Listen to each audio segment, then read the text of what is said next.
Aleluya, gloria al Señor. Amén. Hoy en día vamos a ver esta enseñanza que le denomino cómo sobrevivir en el tiempo final. Cómo sobrevivir en el tiempo final. Y iba a compartir otra enseñanza, pero estaba estudiando un poco hace rato en la tarde y el Señor me hablaba un mensaje a mi corazón acerca de esto. Y pues empecé ahí a ver algunas de las cosas, hermano, muy importantes para el tiempo que vivimos, que es un tiempo tan peligroso, y quisiera compartirlo con usted. Cómo sobrevivir en el tiempo final.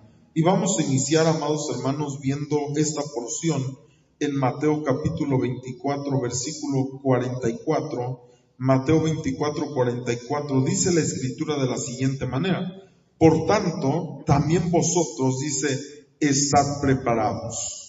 Por tanto, también vosotros estad preparados, dice, porque el Hijo del Hombre vendrá a la hora que no pensáis. Verso 45. ¿Quién es, pues, el siervo fiel y prudente, al cual puso su Señor sobre su casa para que les dé el alimento a tiempo? Ok, vamos a orar, hermanos. Padre, en el nombre de Jesús, te pedimos, Señor, que en tu misericordia nos ayudes, me auxilies a mí como siervo para compartir esta palabra, Señor, que viene de tu corazón.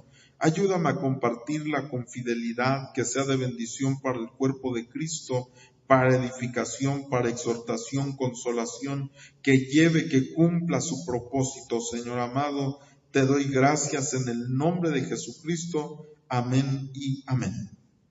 Entonces nosotros vemos, hermano, que cuando el Señor Jesús ahí en Mateo 24 está hablando con sus discípulos, ya lo hemos visto en varias ocasiones que les está hablando del tiempo final, y el Señor les da una recomendación a sus discípulos y les dice: por tanto, también vosotros, dice, estad preparados, porque el Hijo del Hombre, dice, vendrá a la hora que no pensáis. Aunque hoy en día, hermano, parece ser que todos quieren decir cuándo es que viene el Señor. Ya hay muchas veces que personas han dicho viene tal día y se han atrevido hasta dar fecha, hasta dar horario y todo, hermano, qué terrible. Pero dice la Escritura, hermano, que debemos de estar preparados. Ahora, eso estar preparados es de lo que quisiera abarcar un poquito. Pero dice, porque el Hijo del Hombre vendrá a la hora que no pensáis. Es decir, nos va a tomar por sorpresa, nos va a tomar, hermano, en un momento en el que nosotros ni siquiera lo vamos a esperar. Y sigue diciendo, mire, verso 45, ¿quién es pues el siervo fiel y prudente, al cual puso su Señor sobre su casa? ¿Para qué lo puso sobre su casa, hermano? Dice, para que les dé el alimento a tiempo. Y esto es algo muy interesante. ¿Por qué no dice, hermano, no habla de otro tema, sino específicamente del alimento? Y cuando nosotros vemos el contexto de esta cita, está hablando, hermano, en referencia, como otras ocasiones en la Escritura, donde dice que el Señor se va y deja a sus siervos ahí atendiendo, hermano, su casa, y se va lejos, dice la Escritura, y dice que tardándose hacen diferentes cosas los siervos. ¿Cuántos estamos aquí, hermano? Y dice que cuando viene Él, pide las cuentas de aquellos que dejó, obviamente administrando el lugar. Pero aquí me llama la atención algo muy importante, hermano, que dice, ¿quién es pues el siervo fiel y prudente? Y cuando habla de siervo fiel y prudente, usted sabe que la Escritura nos marca que cuando Él venga va a decir, entra, pero acuérdense que le dice, buen siervo y fiel, entra en el gozo de tu Señor. Entonces me está hablando en el mismo contexto de cuando el Señor venga. Pero dice que lo puso para que les dé, ¿qué? Alimento a su tiempo. Y sigue diciendo el versículo que sigue. Bueno, dice, esta es otra versión de este mismo versículo, del versículo 45. Ese es ese mismo versículo, pero en la versión latinoamericana dice, imagínese un administrador digno de confianza y capaz. Su Señor, dice, lo ha puesto al frente de su familia y es Él quien le reparte el alimento a su debido tiempo. Entonces, mire, hermano, ¿por qué es tan importante en la venida? Porque está hablando de la venida del Señor. Porque nos dice, estad preparados. Y podemos nosotros decir en cuanto a esta enseñanza, ¿cómo puedo yo estar preparado? Pero fíjese que dice que los puso a los siervos para que les den alimento al tiempo. ¿A quién?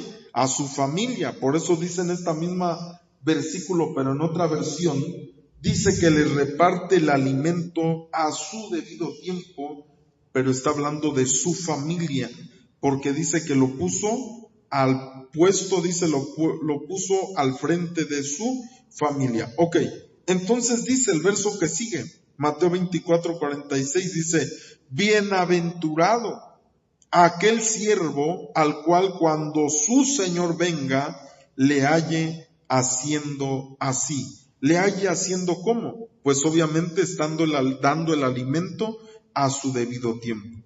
Entonces mire, ¿por qué, hermano, se refiere al alimento? ¿Por qué la Escritura cuando habla del tiempo final y está hablando, hermano, de que estemos preparados, dice que el buen siervo, el siervo fiel, es aquel que Dios lo puso enfrente de su familia para que les dé ese alimento? Porque él no está, entonces deja aquel administrador con su familia y les tiene que estar dando el alimento hasta que él venga.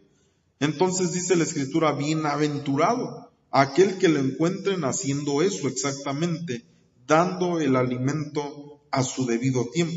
Y entonces, hermano, cuando estaba yo leyendo esto del alimento, Dios habló a mi corazón y vi la importancia, hermano, de esto, de cómo yo puedo, por eso se llama así la enseñanza, cómo sobrevivir en el tiempo final.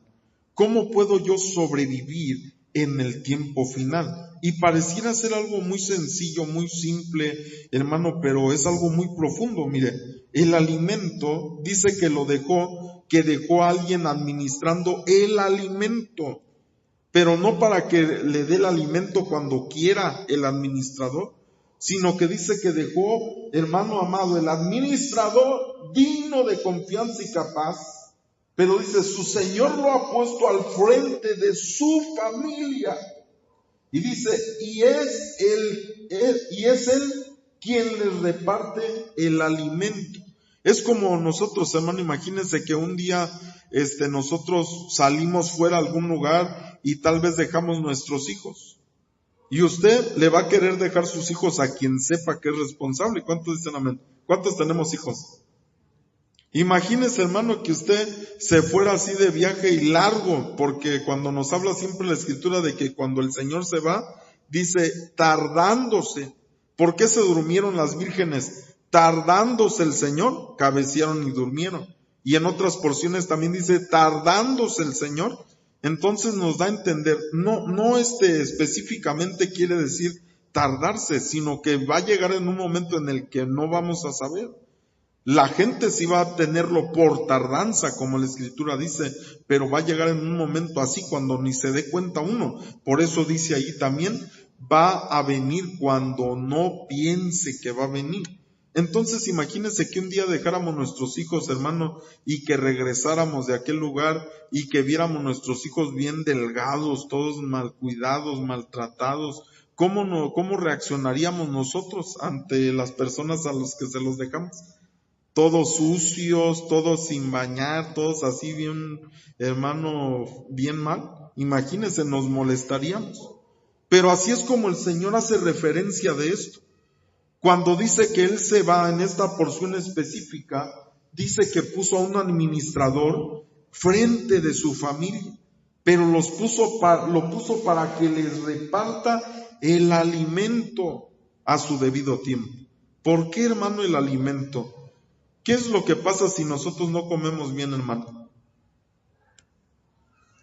nos debilitamos, hermanos, nos desgastamos, nuestro cuerpo se empieza a desgastar y llega un momento que si no comemos, hermanos, de una manera correcta o no comemos absolutamente nada, ¿qué es lo que va a pasar? Nos morimos. Por eso es que dice la Escritura que dejó un administrador para que dé el alimento, para que reparte el alimento a su debido tiempo. Y en el tiempo que vivimos, eso es específicamente lo que nos va a mantener en una manera correcta. Mire, porque si el Señor se fuera de lo que está hablando aquí y el alimento no fuera importante, hermano, se iría. Y a lo mejor ni le diría nada al administrador, o a lo mejor ni dejaría administrador. Pero dice específicamente que el administrador está encargado de dar el alimento. Sabe que el alimento Dios, hermano, lo estableció desde el principio. Nosotros lo vemos, mire, vamos a ver ahí, dice Génesis 1:29, y dijo Dios, he aquí os he dado toda planta que da semilla, que está sobre la tierra, y todo árbol en que hay fruto y que da semilla, os serán para comer. Inmediatamente después de que el Señor crea, hermano, al hombre, le dice, yo te he dado esto para que comas. ¿No hubiera podido Dios hacer al hombre para que no tuviera que comer? Claro que sí. Pero ¿por qué lo hizo, hermano, de esta manera? ¿Por qué lo hizo al hombre de una manera en que él pueda comer? Ahora, nosotros vemos, Dios, hermano, estableció la comida, estableció que nos alimentáramos, pero tiene un significado espiritual también. Mire lo que sigue diciendo. Génesis 6:20, de las aves según su especie, de las bestias según su especie, de todo reptil de la tierra según su especie, 2 de cada especie entrarán contigo para que tengan vida. Está hablándole Dios a Noé y le dice, quiero que entren estos animales contigo en el arca para que tengan vida. Y mire qué le dice el verso 21, y toma contigo de todo alimento que se come. A lo mejor podemos decir, caray, pues qué alimento no se come, ¿verdad? Le dice, almacénalo y servirá de sustento, ¿para qué? Para ti y para ellos. Entonces Dios le dice, mete estos animales contigo, pero lleva alimento. Pues obviamente, si no llevaba el alimento, ¿qué iba a pasar allí en el arca? Aunque estuvieran a salvo del agua, mire qué representación tan más tremenda, hermano. Aunque estuvieran a salvo de la ira de Dios dentro de esa arca, necesitaban ser sustentados ahí dentro.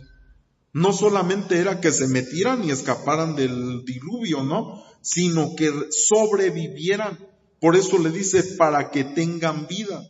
¿Qué hubiera pasado? Imagínense que se hubiera metido Noé a la carrera, hermano, con los animales, porque me imagino que fue una labor terrible, hermano, para Noé, aunque Dios estaba con él ayudándolo. Pero imagínense todos aquellos animales y después el alimento para el tiempo que iban a estar ahí, hermano, el sustento para él y para los animales.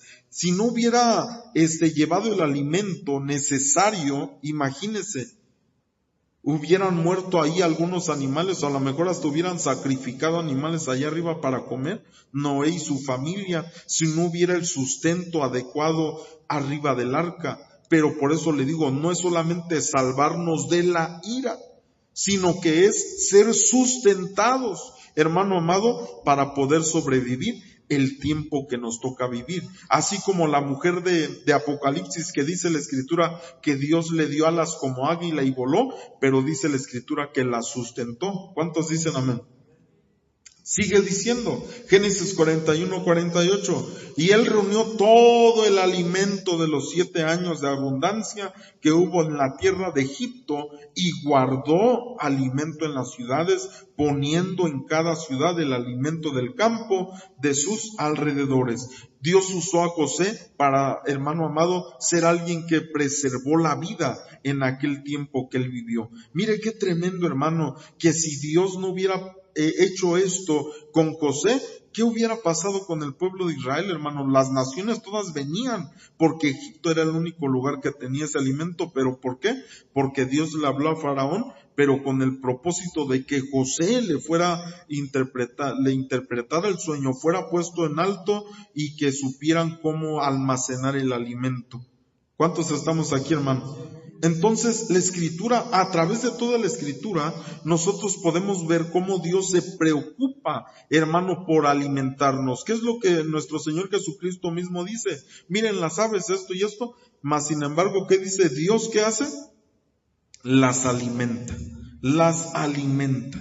Entonces, mire, hermano, hay más citas que hablan de todo este tema del alimento, de cómo Dios se preocupa de sustentarnos, de cómo Dios nos dio el alimento para sustentarnos, y que en el tiempo que nosotros vivimos es un tiempo terrible, hermano, que es la manera en que nosotros vamos a sobrevivir también. Y vamos a llegar a ese punto. Mire, Salmo 107, 17 dice: fueron afligidos los insensatos. Acuérdese, ahí le puse en paréntesis las 5 vírgenes insensatas, a causa del camino de su rebelión. ¿Cómo es que nosotros, hermano, podemos nosotros perder el alimento? Si nosotros perdemos el alimento, nos vamos a morir, hermano. Ahora, no estoy hablando simplemente del alimento, hermano, que comemos literalmente, sino del alimento espiritual. ¿Cómo es que se pierde el alimento espiritual?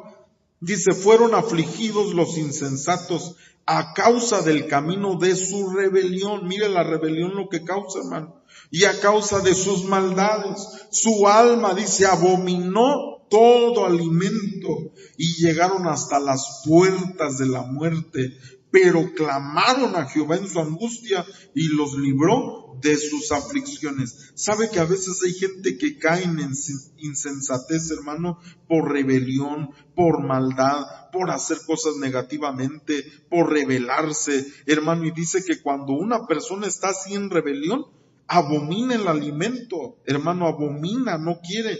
¿Qué era lo que decía Israel cuando Dios les daba ese maná? No lo querían. El maná venía de parte de Dios.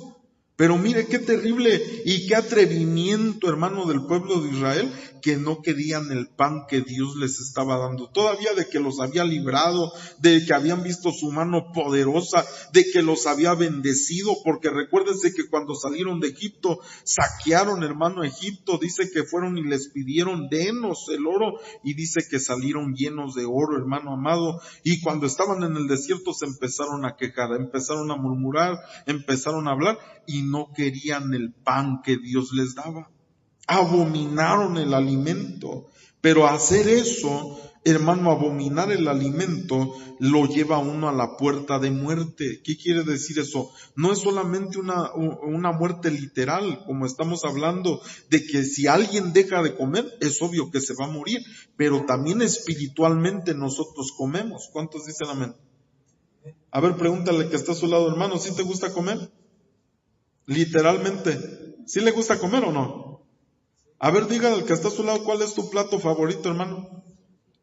¿Verdad que se siente bien rico, hermano, sentarse uno y comerse un pozole, comerse su menudo, comerse sus quesadillas, y uno bien sabroso que se toma su té, su café, lo que usted quiera? Es bien sabroso comer. Las pupusas, las tortas, hermano, tanta cantidad de alimento que hay, ¿verdad? Y cómo siente uno cuando come, se siente bien. Se siente uno bien, pero mire, hay un alimento espiritual. Y si ese alimento espiritual nosotros lo descuidamos, ¿qué es lo que va a pasar? Igual, como el cuerpo se va deteriorando si no comemos de una manera correcta, literalmente, espiritualmente, ¿qué es lo que va a pasar? Si no nos alimentamos correctamente, nos vamos a ir desgastando. Por eso la palabra dice que esta gente, los insensatos, abominan el alimento. y llegan a la muerte, pero es una muerte espiritual. ¿Cómo es que se puede volver a recuperar ese alimento? Dice, pero clamaron a Jehová en su angustia y los libró, dice, de sus aflicciones. ¿Cómo es que nosotros podemos alcanzar otra vez ese alimento espiritual? Clamando, clamando, clamando, clamando al Señor, pidiéndole que tenga misericordia, arrepintiéndonos, volviéndonos a su camino. Salmo 111:5 dice, ha dado alimento a los que le temen. ¿A quién el Señor les da alimento? A quienes le temen. Para siempre, dice, se acordará de su pacto. Joel 1:14, proclamad ayuno, convocad asamblea, congregad a los ancianos y a todos los moradores de la tierra en la casa de Jehová vuestro Dios y clamad a Jehová. ¡Ay del día! Porque cercano está el día de Jehová y vendrá como destrucción por el Todopoderoso. Verso 16, mire qué es lo que va a pasar en el tiempo final. Por eso es que se llama así la enseñanza. ¿Cómo voy a sobrevivir en el tiempo final? Fíjese qué es lo que va a pasar cuando venga el día de Jehová. Y vendrá como destrucción por el Todopoderoso. Verso 16, no fue arrebatado el alimento de delante de nuestros ojos, la alegría y el placer de la casa de nuestro Dios. ¿Qué va a pasar en el tiempo final, hermano? El alimento va a ser arrebatado. ¿Y cómo se puede recuperar? También nos dice. Por eso dice ahí, junten, convoquen ayuno, convoquen asamblea, congreguen la gente en la casa de Dios y clamen, porque va a ser arrebatado en el día final, hermano, en el tiempo final, el alimento espiritual. ¿Por qué hay tanta gente que se está muriendo espiritualmente? ¿Sabe que el Espíritu Santo dice el Espíritu claramente que en los postreros tiempos muchos apostatarán de la fe? ¿Por qué? Por falta de alimento.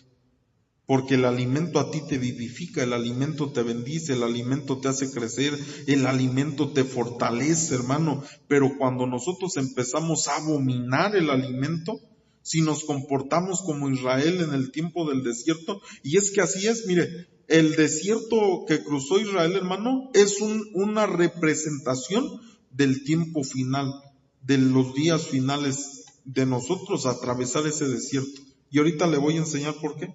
Mire, vamos a seguir. Malaquías 1:11 dice, porque desde donde el sol nace hasta donde se pone, es grande mi nombre entre las naciones. Y en todo lugar se ofrece a mi nombre incienso y ofrenda limpia, porque grande es mi nombre entre las naciones, dice Jehová de los ejércitos. Y vosotros, dice, lo habéis profanado cuando decís inmunda es la mesa de Jehová, cuando decís que es, ¿qué dice? ¿Que su qué?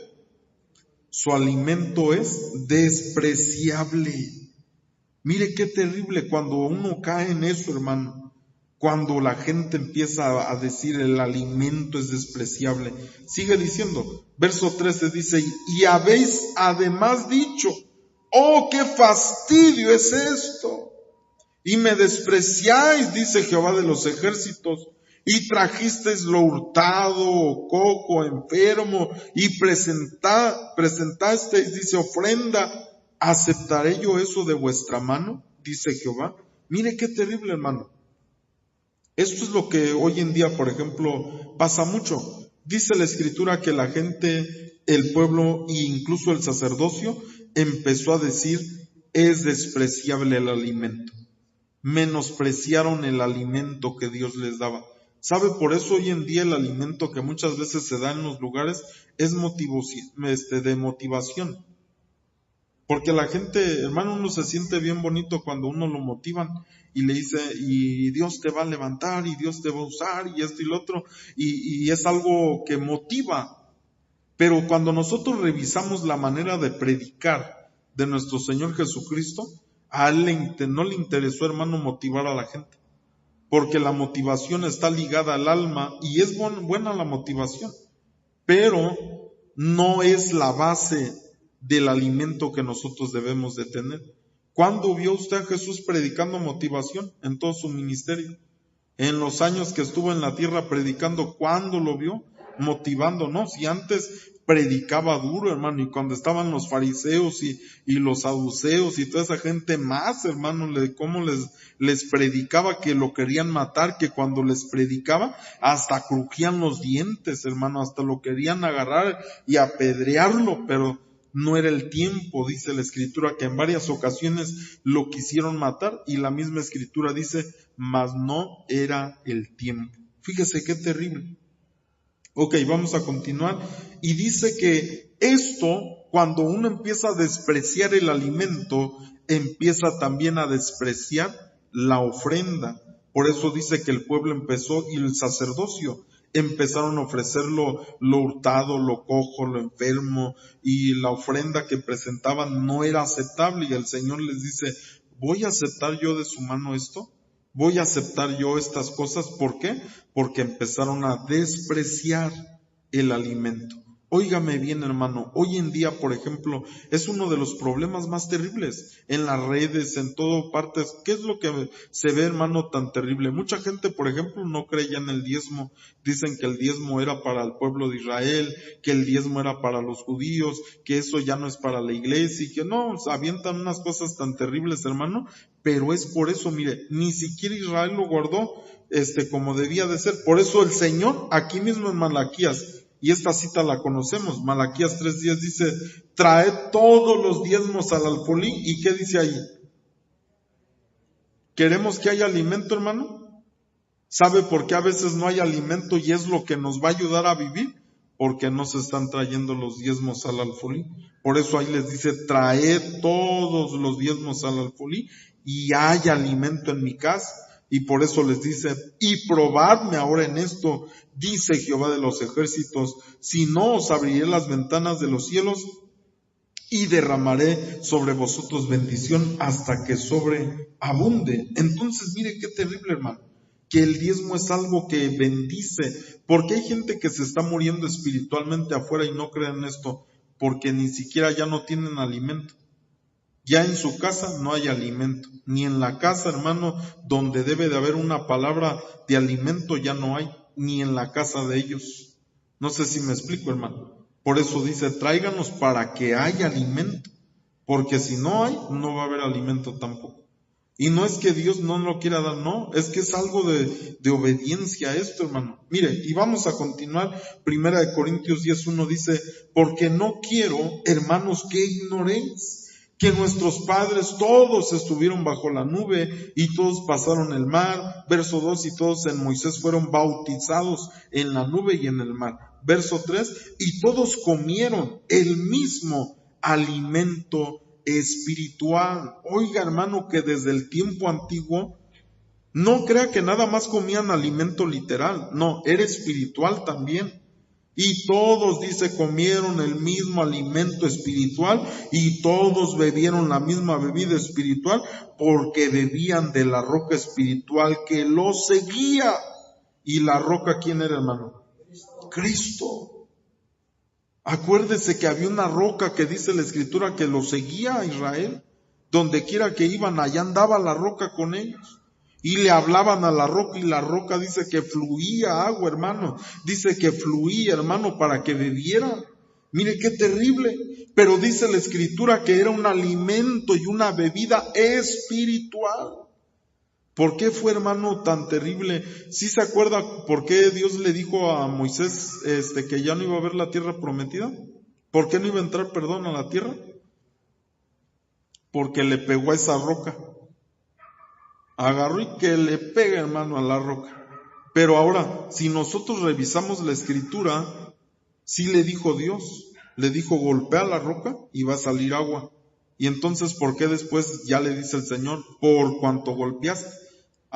Porque cuando Moisés la golpeó, no la golpeó en una mano, no le hizo así como que le tocó. ¿Dónde está, Señor? Dame agua. Estaba enojado. Por eso no vio, por eso no entró, porque lo golpeé enojado, enfurecido. Porque el pueblo de Israel, hermano, estaba duro y duro. Es que nos vamos a morir, Moisés. Es que no hay agua, Moisés. Es que no hay alimento, Moisés. Y que Moisés. No, hombre, acá todo el desierto se la pasó así el pueblo, hermano. murmurando, hablando mal de Moisés, de Aarón, de los demás, hermano, y lo querían quitar. Acuérdese cómo dice la Escritura que se levantaron esas familias de Coré y de Datán, y quién más fue, no me acuerdo ahorita, y dice que la tierra se abrió y se los tragó, porque querían quitar a Moisés de ahí, porque pensaban que él no estaba haciendo un trabajo correcto.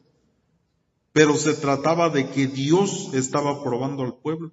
No era que Moisés estuviera haciendo malas cosas, no, Dios estaba probando al pueblo. A ver, vamos a ver. Y les dio el pan y ya sabe usted cómo se quejaron, les dio el agua y también se quejaban. Pero dice que esa roca que lo seguirá a Cristo. Ahora, esto es a lo que quiero llegar. ¿Cuál es el alimento que en el desierto nos va a sostener? Cristo. Porque dice que todos comieron el mismo alimento espiritual y todos bebieron la misma bebida espiritual porque bebían de la roca espiritual que los seguía, y la roca era Cristo. Aleluya. En el tiempo final quien me va a sostener es Cristo, hermano amado. El que me va a ayudar en la tribulación, en la angustia, en el tiempo que me toca vivir, es Cristo Jesús, hermano. No hay otra cosa en esta tierra que nos pueda ayudar sino Cristo Jesús. Él es nuestro alimento, Él es nuestra bebida, Él es nuestra roca que nos sostiene, mi hermano amado. Y por eso es una representación. El pueblo de Israel, cuando pasó en el desierto, fue una representación de lo que nos toca vivir, los que estamos viviendo en un tiempo difícil. Pero dice, hay una roca que está contigo. Dígale al que está a su lado, hay una roca que está contigo, hermano. Solamente le tienes que tocar. Cristo. Cristo es la peña de Oreb que está brotando, agua de vida saludable para ti. Él es la roca que nos da esa agua, hermano. Él es la roca que nos da ese alimento. Pero mire, por eso, con esto termino. Juan 6:53, Jesús hablando, dice, Jesús les dijo, mire, Él es el alimento, hermano, que nos va a sostener. Jesús les dijo, de cierto os digo, si no coméis la carne del Hijo del Hombre y bebéis su sangre, no tenéis vida en vosotros. El que come mi carne y bebe mi sangre tiene vida eterna, y yo le resucitaré en el día postrero. Porque mi carne, dice, es verdadera comida y mi sangre es verdadera bebida. El que come mi carne y bebe mi sangre en mí, ¿qué dice? Permanece. ¿Cómo nosotros podemos permanecer en él en el tiempo final? Por eso es que aquellos van a apostatar. Apostatar es separarse, apartarse. ¿Por qué? Porque no están comiéndose al Señor, no están comiéndose al Hijo del Hombre, no están comiendo de Cristo, no están siendo sostenidos por la roca, pero porque no quieren, no porque el Señor no les da, no es porque no quieren. Por eso les dice, el que come mi carne y bebe mi sangre, en mí permanece y yo en él, como me envió el Padre viviente, y yo vivo por el Padre, asimismo el que me come, él también vivirá por mí. Dígale al que está a su lado, come del Señor, hermano. Porque así dice el Señor, mire, asimismo el que me come. ¿Cómo podemos nosotros comer al Señor? Hay una cita que nos habla de esto y que está hablando de creer en Él. Cuando nosotros creemos en Él, estamos bebiendo esa agua espiritual y estamos comiendo, hermano amado, ese alimento espiritual. Primera de Corintios 11:25 dice, asimismo tomó también la copa después de haber cenado, diciendo, esta copa es el nuevo pacto en mi sangre. Haced esto todas las veces que la bebiereis en memoria de mí. Así pues, todas las veces que comieres de este pan y bebieres de esta copa, la muerte del Señor anunciáis hasta que Él venga. Por eso, cuando se participa de la comunión, también debemos de saber que al tomar la copa y al comer, le estamos diciendo al Señor Jesucristo, estoy comiendo esto anunciando tu muerte, porque quiero comer tu carne, porque quiero beber tu sangre, porque quiero permanecer en ti y que tú permanezcas en mí hasta que Él venga, dice la Escritura. Y sigue diciendo, mire el verso 16, la copa de bendición que bendecimos, Cuando nosotros agarramos esa copita y la tomamos, hermano, dice, la copa de bendición que bendecimos no es la comunión con la comunión de la sangre de Cristo. ¿Qué es lo que estamos representando? Que tenemos comunión con la sangre de Cristo, hermano. Que tenemos comunión con su sangre preciosa. El pan que partimos no es la comunión del cuerpo de Cristo. Es lo que nosotros estamos haciendo. Por eso cuando nosotros estamos comiendo de Él, como le decía, Dios estableció el alimento. Pero también, mire lo que le pongo allá abajo, el alimento que hoy se come pareciera que destruye, que enferma, que debilita. ¿Cómo es el alimento de hoy, hermano? La coca, las sabritas, hermano, muchos de los alimentos. Mire qué bueno fuera que viviéramos en un lugar donde uno mismo pudiera sembrar sus cosas, hermano, sus jitomates, sus elotes, lo que usted quiera, y que usted sepa que están limpios. Porque hoy en día incluso también los alimentos, usted sabe que les echan mucha química. Y aunque nosotros queramos o digamos, voy a comer más sano, verduritas, frutita y todo, pero cuando está creciendo, de todos modos, esto es trastocado, porque le echan muchos químicos. No sé si me doy a entender. Por eso le pongo ahí eso, porque pareciera que hoy en día lo que comemos, hermano, nos destruye. ¿Cuánto les gusta la coca? ¿No? De vez en cuando. Aleluya. Pero mire, qué terrible, hermano. Y qué rica sabe, ¿verdad? Esa que les dicen que las del albañil, hermano, el envase ese de cristal, hasta más rica sabe. Pero es como si fuera veneno para nuestro cuerpo, hermano. ¿Sí o no? Lo que comemos, ¿por qué hay tanta enfermedad hoy en día? La alimentación que uno lleva, hermano. Pero qué rico cuando uno se toma su coca, hermano, bien sabrosa ahí en el calorón, ¿verdad? Qué rico cuando uno come cosas que no debemos, hermano, y por eso es terrible, hermano, lo que a veces estamos sufriendo. Y aquí le pongo el alimento, se come, pareciera que destruye, enferma, que debilita, así como la farmaqueia, la hechicería del tiempo final, porque el sistema quiere matarnos con otro alimento que es manipulado por el ser humano. El ser humano hoy manipula el alimento, hermano. Ya no es como Dios nos lo dio al principio. Ya está manipulado todo, hermano. Qué terrible. Pero por eso el Señor nos dice, hay un alimento espiritual. Ese alimento viene directo de Dios, hermano. ¿Cuántos quieren ese alimento que viene directo de la presencia de Dios? Hermano, qué hermoso poder recibir el alimento que viene directo del que lo creó, el alimento, el que lo diseñó. Y que podamos estar aquí en la tierra, hermano, pero también hay un alimento. Gracias a Dios por la oración, hermano. Porque dice que la Escritura que a través de la oración, ¿qué le pasa al alimento? Es santificado. Y a lo mejor hasta está mal, pero Dios en su misericordia, cuando le damos gracias, se santifica, hermano. Y nos bendice. Pero imagínense cuando se nos olvida orar, cuando, hermano amado, o no damos gracias a Dios por el alimento. La acción de gracia santifica, pero tenemos nosotros que, hermano, mantenernos en esa situación, en esa conexión, en esa comunicación de parte de Dios, y es como nosotros podemos sobrevivir el tiempo final, estar conectados con la roca, estar comiendo de la roca, estar bebiendo el agua que la roca nos da. Así que le voy a pedir, hermano, que se ponga de pie, por favor, en esta noche.